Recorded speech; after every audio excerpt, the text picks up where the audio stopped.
Ultra-Orthodox Jews, known in Israel as Haredim, have been one of the most closed communities in Israel and one of the least understood. Shearim is one such neighborhood and one of the oldest in Jerusalem. Home to about 30,000 residents, it spans less than 1 square mile. This Haredi enclave, made by groups like Neturei Karta, refuses to recognize the legitimacy of the State of Israel, but they do interact daily with Palestinians of East Jerusalem. Some of its residents openly support the Palestinian cause.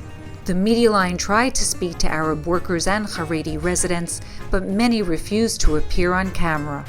Nestled between the Arab-Muslim villages of Abu Ghosh, Ein Nakuba, and Ein Rafa is the Haredi community of Kiryat Yearim, which has a different posture. Approximately 6,500 people reside in Kiryat Yearim. We live in Israel, in a country that has Zionist secular views.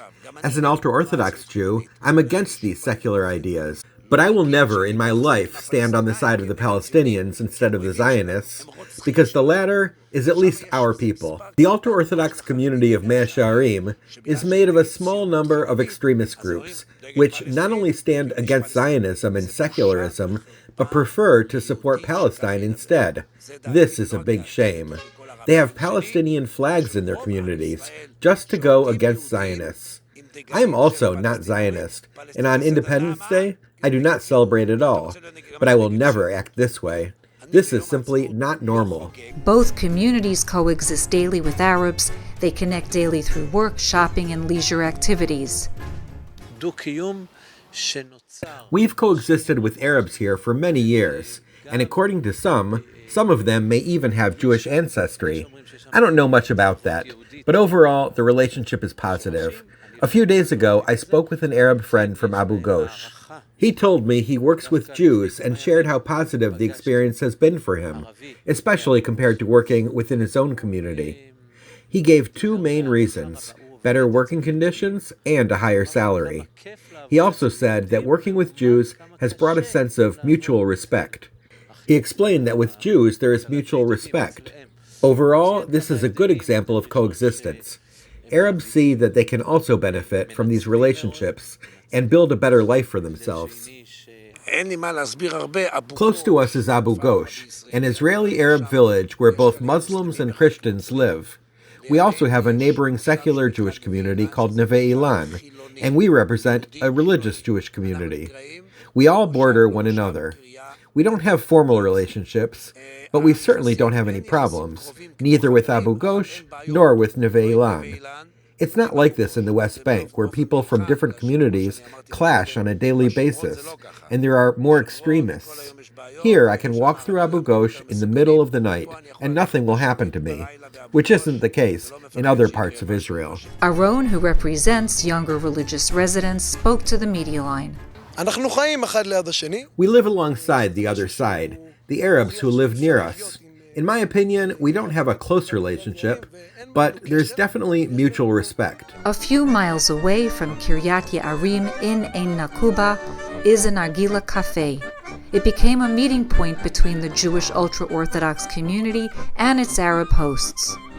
When it comes to the Narghile in Ein Nakuba, it's much more than just smoking. Many people from our community also eat there and enjoy having different options for Narghile. One Israeli entrepreneur lives in Dubai and frequents the cafe. I think the Arabs of Ein Nakuba are very friendly toward us, similar to the Druze community. They probably have different views compared to other Arabs in the country, but putting politics aside, I warmly encourage people to visit. They welcome us with open doors, and honestly, the taste of the narghile here is even better than in the Emirates. I've been coming here to smoke narghile for many years. I've tried other places, but this one is the best. It offers great quality at a fair price. It's become part of my routine, and I really enjoy spending time here, smoking and talking with other people. The popularity of this place among the Haredi community came from a random meeting between Abu Amir, an Arab citizen of Ein Nakuba, and Yossi, an ultra-Orthodox Jew from Beit Shemesh. A long time ago, my friend Yossi came into our village asking for help, and the people here helped him. He's actually sitting in the shop right now. Back then, he asked what he could do in the village, and he ended up at my Narghile Café. He came in and smoked for the first time. Then he brought a friend, and that's how the connection with the Haredi community began. It all started from a random meeting. Now, most of my clients are Ultra-Orthodox Jews, and I serve only kosher products, from food to beverages. The Jewish customers also light the fire before I cook. That's how I met Abu Amir.